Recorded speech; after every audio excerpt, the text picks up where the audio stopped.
Welcome to Longhaus TV. I'm Oliver De Nicolai, and today I have with me Simon McSorley, the Director of Greythorn for Queensland. Welcome, Simon. Thanks, Oliver. Nice to be here.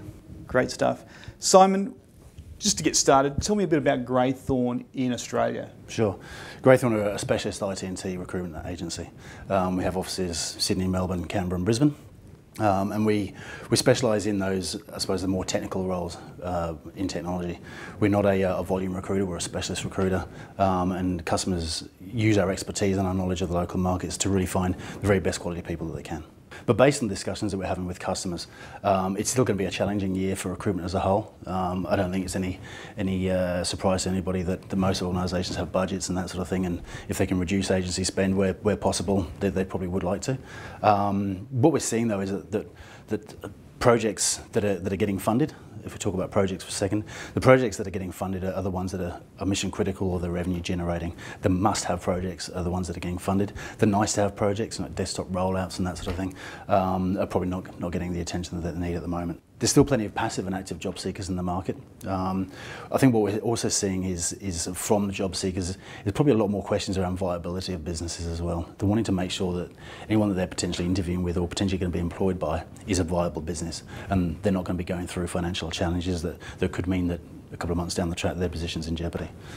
So we're definitely seeing job seekers doing a lot more of their own research around businesses and wanting to understand, asking a lot more questions around, why has this role come about, what's happened, was there somebody previous in this role, is it a new role, and they're probably questions that they're good quality questions from job seekers, and I think they're becoming more aware of the challenges that are in the market, and we've seen plenty of organisations announce profit losses and call downs on their forecasts, and unfortunately some businesses have obviously gone into liquidation as well. So that certainly makes job seekers a lot more, I think cautious is probably the word, when they're looking for new employers.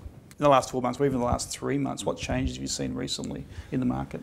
We've definitely seen the rise of the fixed term contract. Traditionally it was the domain of federal and state governments, who obviously have a lot more probably budgetary restraints and restrictions, but we're actually seeing a few more of our private sector customers looking at it as an option, and surprisingly we've seen a lot more pickup from job seekers as well, who are actually open to something like a fixed term contract. It gives them maybe a year's security if it's a year term, for example. They still have all the benefits of being a full-time employee, leave and all that sort of thing, but they don't have to go to the trouble of setting themselves up as a PAYG contractor or a company contractor, if that's the way that they would normally go. So that's definitely something that we've seen picking up, which is surprising to all of us. But again, I think it's a demonstration that we probably all need to be flexible, both as hirers and as potential employees, to be flexible around some of the options that are out there. I think what we've also seen is that organisations probably need to get a lot better at selling their opportunities, selling the business. Good examples of what success looks like in the role. In 3 months' time, we expect this role to have delivered X, Y, Z. For you to be successful in this role in 12 months' time, you will have achieved this or that, whatever it might be.